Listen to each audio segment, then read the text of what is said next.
নমস্কার বন্ধুরা, JP computer থেকে আপনাদের সকলকে জানাই আন্তরিক শুভেচ্ছা এবং ভালোবাসা। তো আজকে একটা গুরুত্বপূর্ণ তথ্য নিয়ে আপনাদের কাছে এসেছি, যেটি গুরুত্বপূর্ণ আবেদন হতে চলেছে আপনাদের জন্য। আপনাদের অনেকেরই ইচ্ছা যে আমরা আইসিটি স্কুল প্রজেক্টে অ্যাজ পার আইসিটি ইনস্ট্রাক্টর বা স্কুল কোঅর্ডিনেটর পোস্টে কিন্তু চাকরি করব। তো তাদের জন্য কিন্তু খুব গুরুত্বপূর্ণ একটা নোটিফিকেশান নিয়ে আজকে এসেছি, এবং এই আইসিটিটি আপনারা কিভাবে অনলাইনে আবেদন করবেন সমস্ত কিছু তথ্য নিয়ে আজকে আপনাদের কাছে চলে এসেছি। তো এখানে একটা আপনারা নোটিফিকেশান দেখতে পাচ্ছেন, গাইডলাইন্স বা ইনস্ট্রাকশনস, যেখানে জেনারেল ইনস্ট্রাকশন অফ ক্যান্ডিডেটে লেখা আছে এ ওয়েবেল ইনফরমেটিক লিমিটেড অর্থাৎ গভর্নমেন্ট আন্ডারটেকিংয়ে আইসিটি প্রজেক্ট।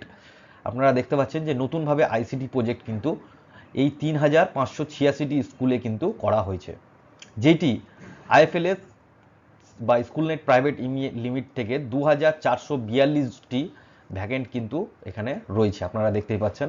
তো এই সমস্ত কিছু তথ্য যেহেতু এই নোটিফিকেশানটি বেরিয়েছে, সেই জন্য আবেদনও কিন্তু অলরেডি চালু হয়ে গেছে। তো আপনারা কিভাবে আবেদন করবেন সমস্ত কিছু তথ্য নিয়ে আজকে আপনাদের সাথে শেয়ার করব। তো এখানে কিছু ক্রাইটেরিয়া রয়েছে, আমি এই নোটিফিকেশানের লিঙ্কটি আমার ভিডিওর ডেসক্রিপশানে দিয়ে দেবো, আপনারা এখান থেকে ডাউনলোড করে পড়তে পারবেন, বা আমি এখানে কিছুটা মেন টপিকগুলো আলোচনা করে দিচ্ছি, এরপরে আপনারা কিভাবে আবেদন করবেন সেটা নিয়ে আপনাদের কাছে জানাবো। তো চলুন শুরু করা যাক। তো ফার্স্ট আপনারা এখানে দেখতে পাচ্ছেন এই যে নোটিফিকেশান, এই নোটিফিকেশানে কিন্তু আইএফএলএস যে কোম্পানি রয়েছে সেই কোম্পানি অর্থাৎ স্কুলনেট ইন্ডিয়া প্রাইভেট লিমিটেড যে কোম্পানিটি রয়েছে সেই কোম্পানিটি কিন্তু এখানে আপনাদের আবেদন করাবে।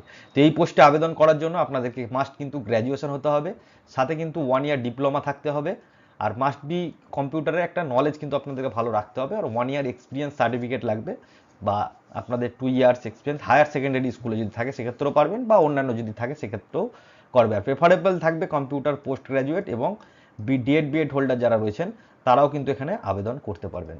অর্থাৎ মাস্টলি এখানে গ্র্যাজুয়েশন যে সমস্ত ক্যান্ডিডেট বা ডিপ্লোমা যারা করেছেন তারা কিন্তু এখানে আবেদন করতে পারবেন। এখানে আপনাদের কাজ পুরোটাই আইটি, অর্থাৎ স্কুলে গিয়ে কম্পিউটার কিন্তু আপনাদেরকে পড়াতে হবে ছেলেপিলেদেরকে। এখানে কিছু সিলেকশন প্রশ্ন রয়েছে, যেখানে আপনি অনলাইনে আবেদন করবেন। তো এই অনলাইনে আবেদনটি কিভাবে করবেন আমরা জানাবো আপনাকে।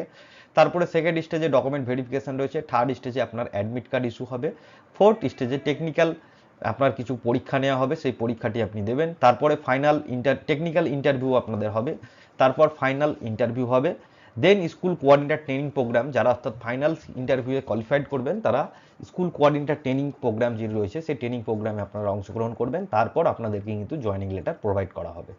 তো এই সমস্ত কিছু তথ্য আপনারা কিভাবে করবেন, যেহেতু আমরা আজকে জাস্ট জানবো যে এই অনলাইনে অ্যাপ্লিকেশান আপনারা কিভাবে করবেন। তো দেখুন আমার ভিডিও ডেসক্রিপশানেও লিঙ্ক আছে, এছাড়াও আমার কাছেও যে লিঙ্কটি আছে আমি সেই লিঙ্কটি জাস্ট ওপেন করলাম। তো এখানে এই যে দেখতে পাচ্ছেন জব অ্যাপ্লিকেশান পোর্টাল, এই পোর্টালে আপনারা জাস্ট এইখানে ওয়েস্ট বেঙ্গল লিখে, ওয়েস্ট বেঙ্গল অলরেডি লেখাই থাকবে, স্কুল কোঅর্ডিনেটর পোস্টে গিয়ে আপনারা অ্যাপ্লাই অপশানে ক্লিক করবেন। অ্যাপ্লাই অপশানে ক্লিক করলে আপনাদের কাছে কিন্তু এরকম একটি ড্যাশবোর্ড খুলে যাবে। তো এই ড্যাশবোর্ডে আপনারা আপনাদের মিস্টার বা মিসেস যে যা থাকবে, ফার্স্ট নেম, মিডিল নেম যদি থাকে মিডিল নেম দেবেন, লাস্ট নেম যদি থাকে লাস্ট নেম দেবেন। তারপর আপনার বাবার পুরো নেম অর্থাৎ ফাদার্স পুরো নেম আর মাদার্সের পুরোটা নেম এখানে লিখবেন। আপনার যে গার্জেন সেই গার্জেনেরও পুরো নাম লিখবেন। তারপরে আপনি আপনার ডেট অফ বার্থ এখানে দেবেন। দেওয়ার পরে আপনি আপনার জেন্ডার এখানে সিলেক্ট করবেন, জেন্ডার কি আছে, তারপর আপনি কি সিঙ্গেল না ম্যারিড সেটি দেবেন। তারপর আপনি আপনার আধার নাম্বার এখানে দেবেন। তারপর আপনি আপনার ভোটার কার্ডের নাম্বার এখানে দেবেন। তারপর এখানে আপনি আপনার প্যান কার্ড নাম্বারটি দেবেন। দেওয়ার পরে একটু নিচে আসবেন, নিচে আসার পরে এখানে আপনার যেহেতু অ্যাড্রেস চাইবে কিছুটা, সেই অ্যাড্রেসটা আপনি এখানে দেবেন। অ্যাড্রেসে যেহেতু এখানে দেখতে পাচ্ছেন অলরেডি ওয়েস্ট বেঙ্গল করা আছে, আপনি আপনার ডিস্ট্রিক্ট এখানে সিলেক্ট করবেন। সিলেক্ট করার পরে ব্লক সিলেক্ট করবেন। ব্লক সিলেক্ট করার পরে এখানে যদি মিউনিসিপ্যালিটি থাকে সেক্ষেত্রে মিউনিসিপ্যালিটি লিখবেন। রোড এবং ভিলেজ, আপনার কি কোন ভিলেজ থেকে আবেদন করছেন, পোস্ট অফিস কি সেটি আপনি লিখবেন, পুলিশ স্টেশন কি আছে সেটি লিখবেন, পিন কত আছে সেটি লিখবেন, মোবাইল নাম্বার দেবেন, হোয়াটসঅ্যাপ নাম্বার দেবেন, অল্টারনেট মোবাইল নাম্বার অবশ্যই কিন্তু দেবেন। ঠিক আছে, তারপরে আপনি এখানে আপনার যে ভ্যালিড মেল আইডি সেই মেল আইডিটি আপনি এখানে দেবেন। তারপরে এখানে যেটি বলা হয়েছে, এখানে যারা অলরেডি স্কুল কোঅর্ডিনেটর পোস্টে কাজ করে, অর্থাৎ সিএলটিপি বা আইসিটি স্কুল কোঅর্ডিনেটর যদি পোস্টে অলরেডি থাকে সেক্ষেত্রে এখানে তাদের দেওয়া আছে। যদি আপনি যেহেতু নতুন কোনো অর্গানাইজেশন যুক্ত নয় সেক্ষেত্রে আপনি এখানে ননে ক্লিক করবেন।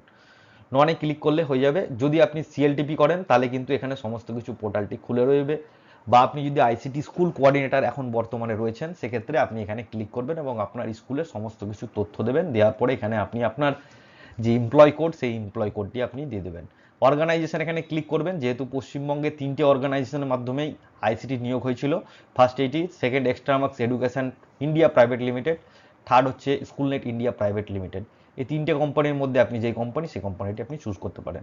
আর যদি আপনি স্কুল কোঅর্ডিনেটর না থাকেন তাহলে অবশ্যই নানে ক্লিক করবেন, তাহলে আপনাকে কিন্তু কিছু ডিটেলস এখানে দিতে হবে না। তারপর এখানে আপনি আপনার অ্যান্ড্রয়েড ফোন ইউজার করেন, সেক্ষেত্রে ইয়েস ক্লিক করবেন।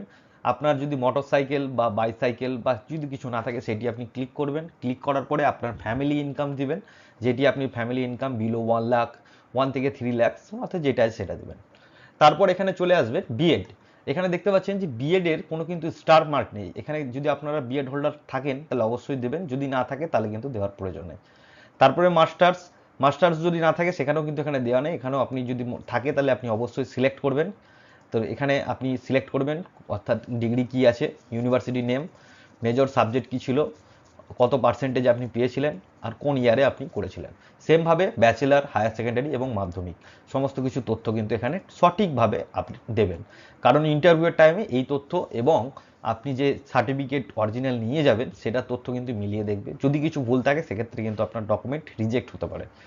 তারপরে আপনার কম্পিউটার এডুকেশন, অর্থাৎ কম্পিউটারে আপনি যে ডিপ্লোমা করেছেন বা বিসিএ করেছেন, সেক্ষেত্রে আপনি কিন্তু এখানে অবশ্যই আপনার যে ডিপ্লোমার কোন ইনস্টিটিউশন থেকে করেছেন, কোর্সের নাম কি, কত ডিউরেশন, ঠিক আছে। যদি আপনি ডিউরেশন 1 ইয়ার থাকে তাহলে সেক্ষেত্রে আপনি কিন্তু এখানে 12 মার্ক লিখবেন এবং কোন সালে আপনি পাস করেছেন সেটা কিন্তু এখানে দেখবেন। তারপর আপনি এক্সপিরিয়েন্স, অর্থাৎ আপনার কি এক্সপিরিয়েন্স রয়েছে সেটা কিন্তু আপনি অবশ্যই এখানে মেনশন করবেন। যদি এক্সপিরিয়েন্স না থাকে তাহলে দেওয়ার প্রয়োজন নেই, কিন্তু এক্সপিরিয়েন্সটা দেওয়ার চেষ্টা করবেন। তারপর এখানে আপনি এক্সপিরিয়েন্সটা দিবেন এই জায়গাটাতে, নেম অফ অর্গানাইজেশনে, ঠিক আছে। এখানে আপনি আপনার কি পোস্টে চাকরি করতেন, কি রেসপন্সিবিলিটি কি আছে, কত বছর চাকরি করেছেন বা কত মাস, ঠিক আছে। আর এখানে পিওরডি লিখবেন, অর্থাৎ যদি আপনি 2016 থেকে 2020 পর্যন্ত করেন তো সেটি এখানে লিখবেন যে 4 বছর, ঠিক আছে। করার পরে এখানে প্রেফার ডিস্ট্রিক্ট, এই জায়গাটা আপনি একটু ভাইটাল জিনিস আছে, অর্থাৎ আপনি কোন ডিস্ট্রিক্টের মধ্যে চাকরি করতে চান সেটা কিন্তু এখানে চেয়েছে। তো প্রথমত বলে রাখি, 3টে কিন্তু ফেভার এখানে দেখতে পাচ্ছেন প্রেফার ডিস্ট্রিক্ট রয়েছে, অর্থাৎ আপনার 3টে ডিস্ট্রিক্টের মধ্যে কিন্তু আপনারা এখানে কাজ করতে পারবেন। 3টে ডিস্ট্রিক্ট চুজ করবেন, করার পরে প্রেফার 3টে ব্লক, এখানে 3টে ব্লকের মাধ্যমে আপনি কিন্তু 3টে ব্লকই আবেদন করতে পারবেন, অর্থাৎ পরীক্ষা হওয়ার পরে 3টে ব্লকের মধ্যেই আপনার আশা করি হতে পারে, যদি সিট খালি থাকে তো। তো তারপরে আপনি এখানে চলে আসবেন, টার্মস কন্ডিশনে ক্লিক করে দেবেন। টার্মস কন্ডিশনে ক্লিক করার পরে এখানে আপনি কিছু তথ্য দেখতে পাচ্ছেন। এখানে আপনাকে একটি পাসপোর্ট সাইজ ছবি আপলোড করতে হবে। আমি দেখিয়ে দিচ্ছি, এই জায়গাটাতে পাসপোর্ট সাইজ ছবি আপলোড করতে হবে 50 কেবির মধ্যে।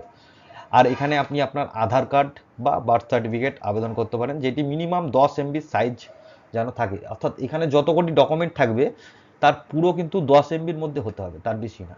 তাহলে আপনারা চেষ্টা করবেন এখানে মাত্র 200 কেবির মধ্যে সব ডকুমেন্ট কিন্তু আপলোড করার। তারপরে এখানে আপনি আপনার ভোটার কার্ড আপলোড করবেন, যদি আপনি বিএড করেন সেক্ষেত্রে বিএড এর সার্টিফিকেট এখানে করবেন, মাস্টার্স হলে মাস্টার্সের সার্টিফিকেট, গ্র্যাজুয়েশনের যে সার্টিফিকেট আছে সেটি আপনি আপলোড আউট করবেন। আইটি কোয়ালিফিকেশন মানে ডিপ্লোমা যদি আপনি করে থাকেন সেক্ষেত্রে আপনি দেবেন, যদি দ্বিতীয়বার থাকে কিছু তাহলে সেটাও আপনি এখানে দেবেন। ওয়ার্ক এক্সপিরিয়েন্স সার্টিফিকেট এখানে দেবেন, ওয়ার্ক এক্সপিরিয়েন্স 2 যদি এখানে থাকে সেটা দেবেন। আর এখানে রিজুমে, অর্থাৎ আপনার যে বায়োডাটা, সেই বায়োডাটা এখানে আপনি দেবেন। দেওয়ার পরে এখানে আপনি আপনার সিগনেচার 50 কেবির মধ্যে আপলোড করবেন। তো এই ডকুমেন্টগুলি ভালোভাবে আপনারা স্ক্যান করবেন, স্ক্যান করে তারপর আপলোড করবেন, ঠিক আছে। ভুলভাল ডকুমেন্ট কিন্তু আপলোড করবেন না। তারপর এখানে কোভিড ভ্যাকসিনের একটা ডোজ চেয়েছে, তো এখানে আপনি আপনার নো করতে পারেন, নো করে দিতে পারেন বা ইয়েসও করতে পারেন, যেহেতু কোভিডের সিচুয়েশনটা শেষ, এখনও পোর্টালটা আপলোড করেনি, ঠিক আছে। তাহলে আপনারা যদি কোভিড সার্টিফিকেট থাকে তাহলে ইয়েস করে এখানে কোভিড সার্টিফিকেটটা আপনারা আপলোড করে দেবেন। আপলোড করার পরে সাবমিট অপশানে ক্লিক করবেন, করার পরে আপনার কাছে একটি মেল আসবে, রেজিস্ট্রেশন মেল, সেই মেলটি আপনি রেখে দেবেন। এর পরবর্তীকালে আপনাকে কোম্পানি যে রয়েছে স্কুলনেট প্রাইভেট লিমিটেড, সেই কোম্পানি আপনার সাথে যোগাযোগ করবে এবং আপনার ডকুমেন্ট যদি সব কিছু ঠিকঠাক থাকে তাহলে অবশ্যই আপনাকে ইন্টারভিউয়ের জন্য ডাকবে। এবং আপনি যদি ইন্টারভিউ কোয়ালিফাইড করতে পারেন তাহলে অ্যাজ পার আপনি আইসিটি স্কুল কোঅর্ডিনেটর যে পোস্ট রয়েছে সেখানে কিন্তু আপনি চাকরি করতে পারেন। তো এইটুকু হচ্ছে তথ্য। পরবর্তী কোনো আপডেট এলে অবশ্যই আমি আপনাকে জানিয়ে দেবো। ভালো থাকবেন, সুস্থ থাকবেন, জেপি কম্পিউটারের সঙ্গে থাকবেন।